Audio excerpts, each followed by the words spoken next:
Program ini didanai oleh para sahabat dan mitra dari Joyce Meyer Ministries. Ayo kita harus berhenti menjadi marah setiap kali sesuatu terjadi dalam hidup yang kita anggap tidak adil. Ada banyak ketidakadilan dalam hidup, tetapi Allah adalah adil. Dan ku beritahu bahwa Ia akan membuat segala hal buruk menjadi baik, tetapi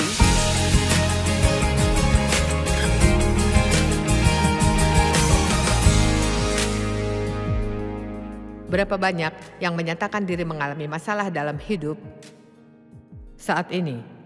Baiklah. Nah, judul hari ini adalah jangan tersinggung oleh masalah. Tersinggung. Kata dasarnya berasal dari kata Yunani yang dieja skandalon, dan ini bagian dari perangkap di mana umpan digantung yang menggiring hewan sehingga Anda dapat menangkapnya.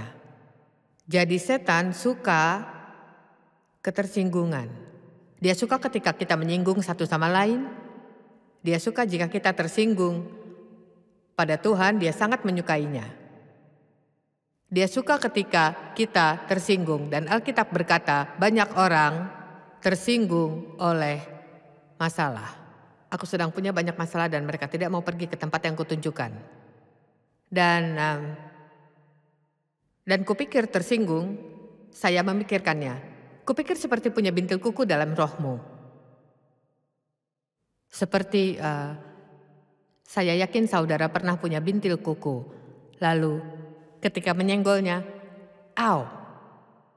Jadi saudara memangkasnya sedalam mungkin. Tetapi saudara tidak bisa sampai ke akarnya, jadi bintil ini tumbuh kembali. Dan menyakitkan, sakit jika tumbuh di jari kakimu. Seringkali tersangkut di selimut malam hari, dan satu-satunya saudara bisa menghilangkan bintil itu adalah dengan mencabutnya hingga akarnya. Dan memang sakit. Namun terkadang ada hal-hal dalam hidup yang kita terus coba pangkas, namun selalu tumbuh kembali, dan kita perlu mencabutnya dari akarnya dan membuang akar masalahnya. Adakah saudara yang berkutat dengan hal yang sama terus-menerus, bertahun-tahun dan bertahun-tahun? Ya mungkin sudah waktunya saudara menyelesaikannya. Cabut akarnya, berhenti punya masalah sama terus-menerus. Dalam Markus 4, ayat 14-17, ada perumpamaan penabur. Katanya, penabur itu menaburkan firman. Nah, saudara tahu ini yang sedang kulakukan, saya menabur firman ke dalam hidupmu. Orang-orang yang di pinggir jalan tempat firman itu ditaburkan, itu saudara. Waktu mereka mendengar, iblis datang dan mengambil firman yang baru ditaburkan di dalam mereka. Dan ini terjadi pada begitu banyak orang yang tidak menyadari ini terjadi. Saudara harus mengerti iblis benci kemajuanmu. Lihatlah jika saudara sungguh mendengarkan, perhatikanlah, ini akan menolongmu maju, ini akan menolongmu sepanjang hari, esok hari dan minggu depan, dan saudara akan belajar banyak tentang masalah yang akan membantu saudara mengatasinya. Mungkin dengan lebih baik dari cara saudara. Dalam Markus 4, sepertinya ayat 24, Alkitab berkata, ukuran pemikiran dan belajar yang kamu pakai untuk mengukur kebajikan dan pengetahuan akan diukurkan kepadamu. Jadi, di sini saudara bukan sekedar datang saja, duduk dan menikmati semua usaha yang kukeluarkan. Jika saudara ingin dapat sebanyak-banyaknya dari yang saudara dengarkan, saudara perlu pulang ke rumah dan memikirkan baik-baik. Salah satu hal yang sungguh perlu kita lakukan adalah mengaplikasikan pesan yang kita dengar ke dalam hidup kita. Bukan hanya berharap seseorang yang saudara rasa perlu mendengar untuk datang. Tapi tanyakan diri sendiri, bagaimana ini berdampak pada hidupku? Apakah saya punya masalah ini dalam hidup? Ya, iblis tidak ingin saudara melakukannya, jadi ia mencoba bahkan sebelum saudara punya kesempatan mencuri hal itu dari saudara. Ya, katamu, masakah ia akan melakukannya, Joyce? Ya, saudara tahu saudara bisa tersinggung di parkiran mobil. Ada yang menyalip saudara atau tidak bertindak saleh dan saudara tersinggung dan mengatakan hal tidak baik dan iblis mendorongmu pergi ke arah berbeda dari yang Allah inginkan, yaitu mampu merenungkan yang saudara dengar dan berusaha mengaplikasikannya dalam hidup. Sungguh menggangguku saat tahu banyak orang pikir pergi ke gereja sudah cukup. Biarlah orang lain yang kerja, aku hanya akan duduk di kursi empuk dan mencentang kalenderku karena sudah ke gereja. Saudara perlu mengaplikasikannya dalam hidup. Saya ingin saudara ingat, mengaplikasikannya dalam hidup. Tidak ada gunanya saudara datang ke sini hari ini jika tidak mau mengaplikasikannya dalam hidup. Amin. Lalu datanglah iblis, ya tidak buang-buang waktu. Datanglah iblis dan mengambil firman yang baru ditaburkan di dalam mereka.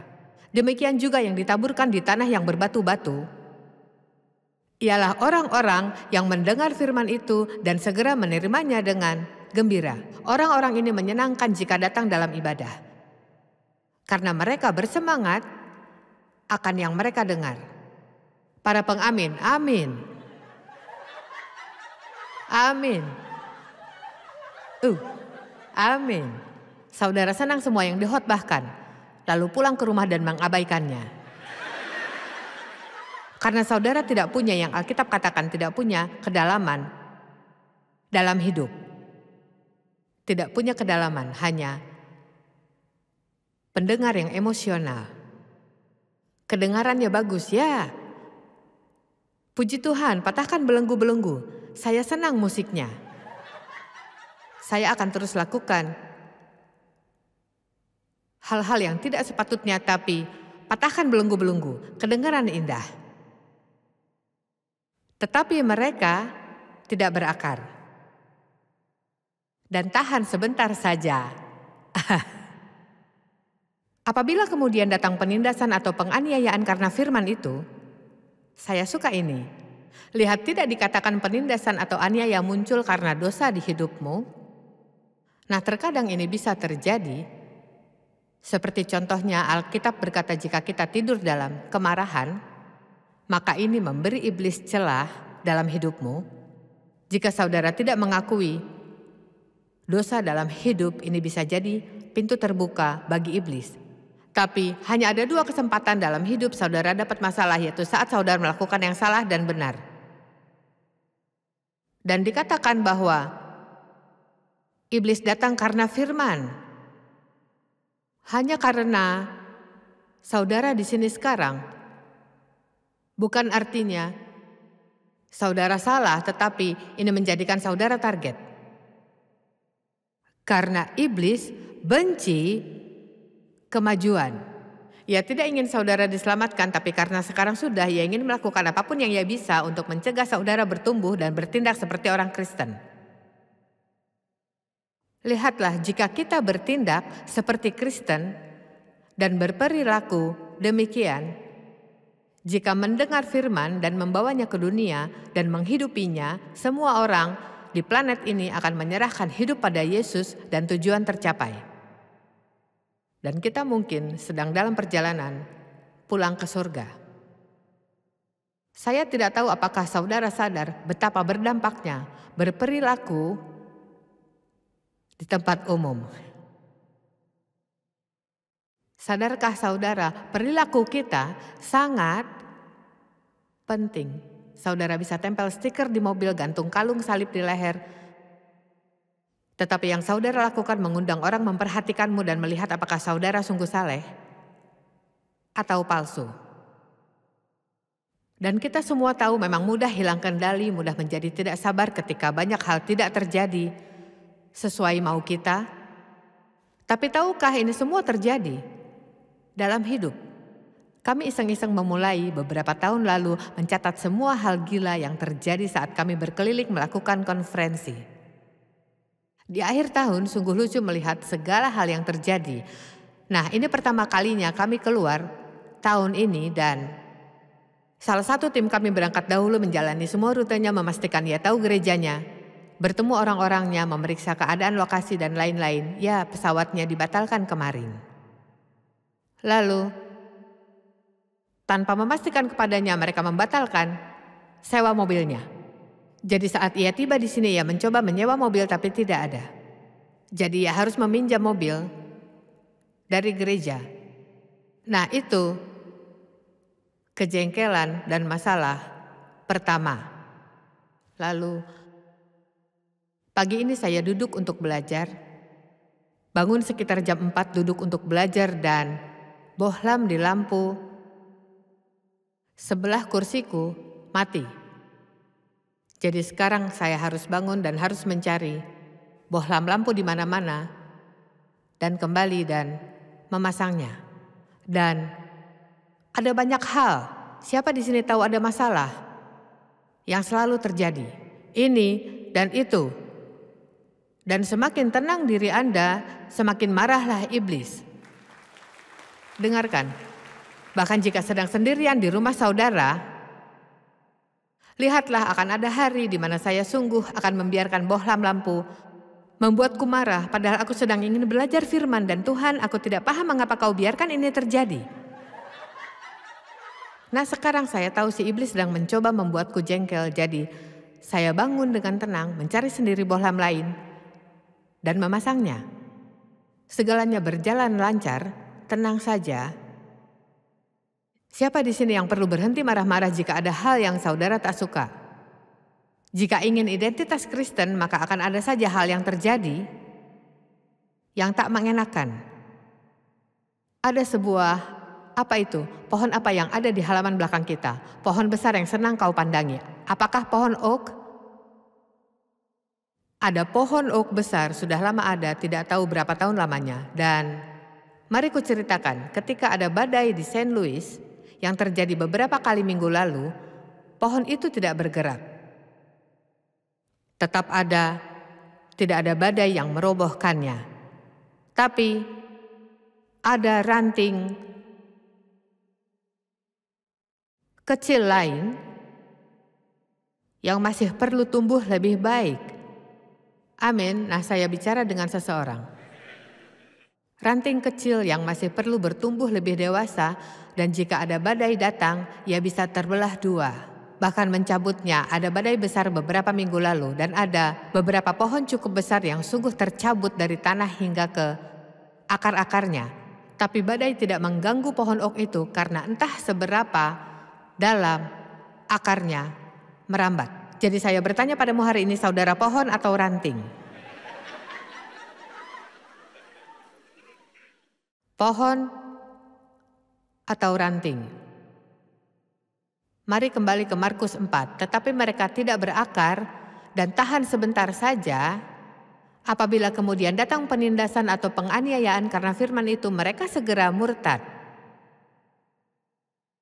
Menjadi tidak senang, marah, dan kata marah artinya menjadi gusar atas perlakuan yang terlihat tak adil bagimu. Saya tidak tahu mengapa kita pikir tidak adil bagi kita untuk dapat masalah. Ya Tuhan, aku kan ke gereja, aku berikan persembahan, dan aku tidak paham mengapa hal ini terjadi padaku. Ya, ini tak akan mengganggumu jika hal ini terjadi pada orang lain. Saudara akan berkata, percaya pada Allah, percayalah padanya. Ayolah, bertahan. Maksudku, bertahanlah saudaraku, ini hanya iblis yang mencoba menggusarkanmu. Tetap bersukacita dan memuji Allah. Tapi ketika terjadi pada kita, kita bisa tersinggung. Wah, mengapa ini terjadi padaku? Ya, mengapa tidak?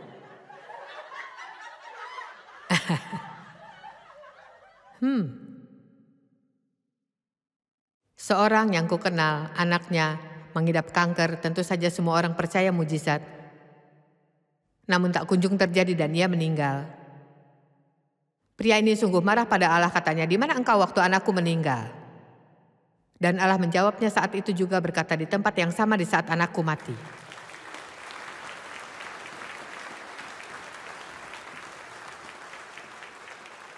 Ayolah, kita harus berhenti marah setiap kali ada yang terjadi dalam hidup yang kita anggap tidak adil.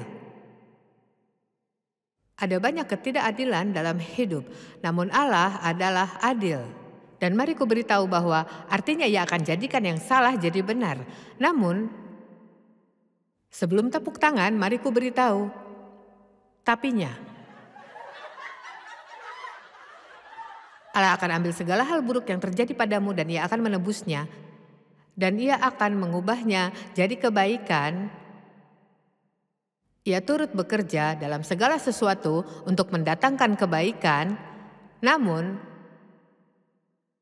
saudara harus bertindak benar, bersikap benar.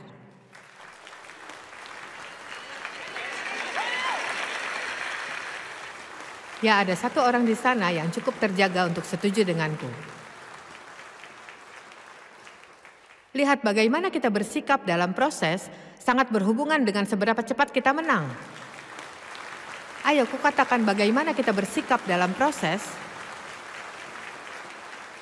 Wah, saudara tahu ini tempat yang positif, semua pengakuan positif ini, dan Lisa bangkit dan juga positif, dan semua hal baik ini akan terjadi kepadamu, ya.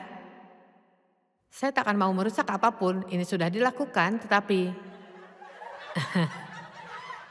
ini tak akan terjadi padamu jika tetap menjadi ranting.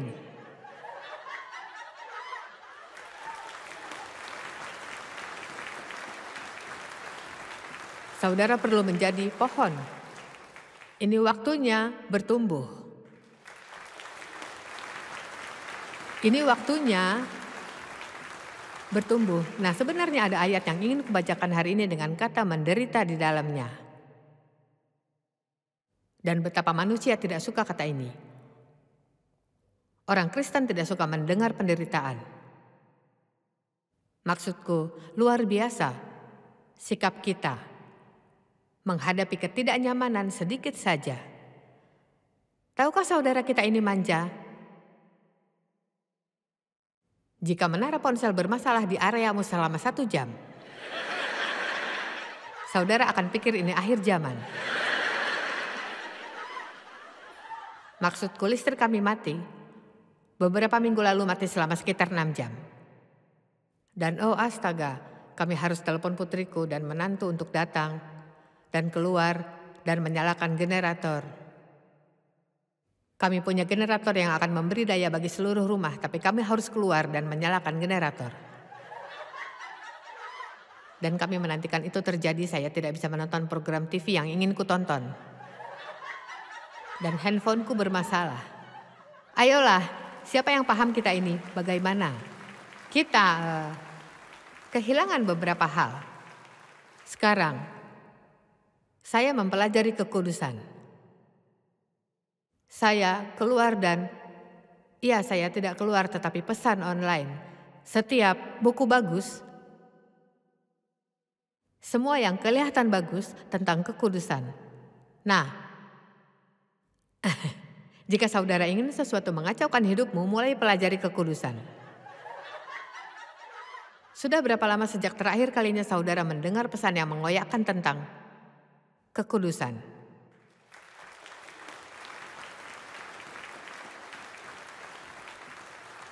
Atau rasa hormat dan takjub akan Allah. Saudara tahu kita semua suka pesan hidangan penutup. Ya, saudara tahu saya tidak beri hidangan penutup.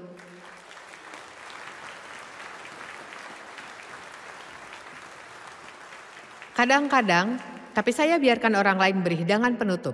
Karena saya tahu hanya makan hidangan penutup saudara akan mati. Saudara harus makan sayur. Paulus memberitahu gereja Korintus, katanya, kamu masih perlu lagi diajarkan asas-asas pokok dari pernyataan Allah, dan kamu masih memerlukan susu, bukan makanan keras. Apa yang dimaksudkan di sana? Mereka belum tahu identitas dalam Kristus. Saudara mulai mempelajari kekudusan, dan ini akan mengacaukan yang saudara tonton di TV. Film yang saudara lihat, saudara harus berhenti menggosipkan orang yang tak kau sukai.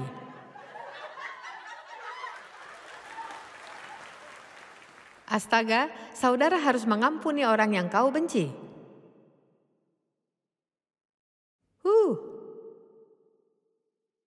Allah akan memintamu memberkati orang yang saudara tak suka.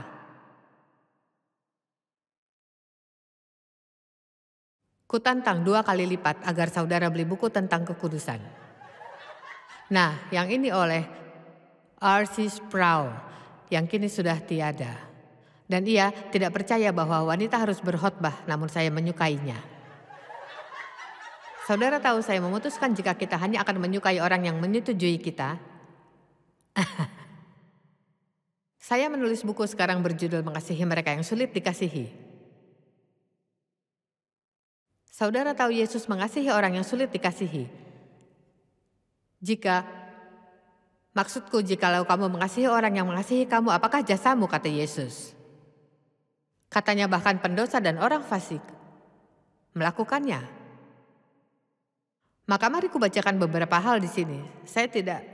Mungkin saudara takkan suka, entahlah, namun ini menyatakan sesuatu dalam diriku. Nabi di dalam Perjanjian Lama adalah seorang yang kesepian. Nah, lihat, ini membangkitkan sesuatu dalamku karena jika saudara menjalani 45 tahun pelayananku, saudara akan menghabiskan banyak waktu sendirian, belajar dan menggali bersama Allah di saat orang lain di luar dan bersenang-senang. Dia adalah individu yang kasar dipilih oleh Tuhan untuk tugas yang sangat menyakitkan. Catatan kehidupan Nabi dibaca seperti sejarah martir. Anda akan terdiam. Alkitab berkata tentang Yesus, ia dihina dan dihindari orang, seorang yang penuh dengan kesengsaraan dan yang biasa menderita kesakitan. Yesus berkata, seorang hamba tidaklah lebih tinggi daripada tuannya. Mengapa kita berpikir segalanya mudah untuk kita? Apakah kita dipersiapkan menghadapi segala kesulitan? Apa yang terjadi jika kita masuk ke masa sengsara? Saya percaya saudara tidak dan kuharap saya tidak, tapi saya tak tahu siapa yang akan bertahan. Jelas bahwa Yesus berdiri di dalam barisan manusia yang telah ditunjuk Tuhan untuk menjalani penderitaan demikian. Kutuk Nabi adalah kesendirian, rumahnya di dalam gua. Gurun adalah tempat pertemuan tradisionalnya dengan Tuhan. Ketelanjangan kadang-kadang menjadi pakaiannya. Siapa nabi yang berlari dalam ketelanjangan? Yesaya, yang berbaring satu sisi. Oke. Yesaya, beberapa tahun Allah memintanya tak berbusana. Saya tidak tahu apakah saya akan mampu. Bisa-bisa. Saudara seperti, sekarang saudara berharap untuk tidak datang kan? Lihat, saya berusaha mempersiapkan saudara. Saya ingin saudara berhasil melalui masa-masa buruk dalam hidup. Hei, saya harap segala hal terjadi baik-baik saja. Namun jika tidak, tentu kita harus siap.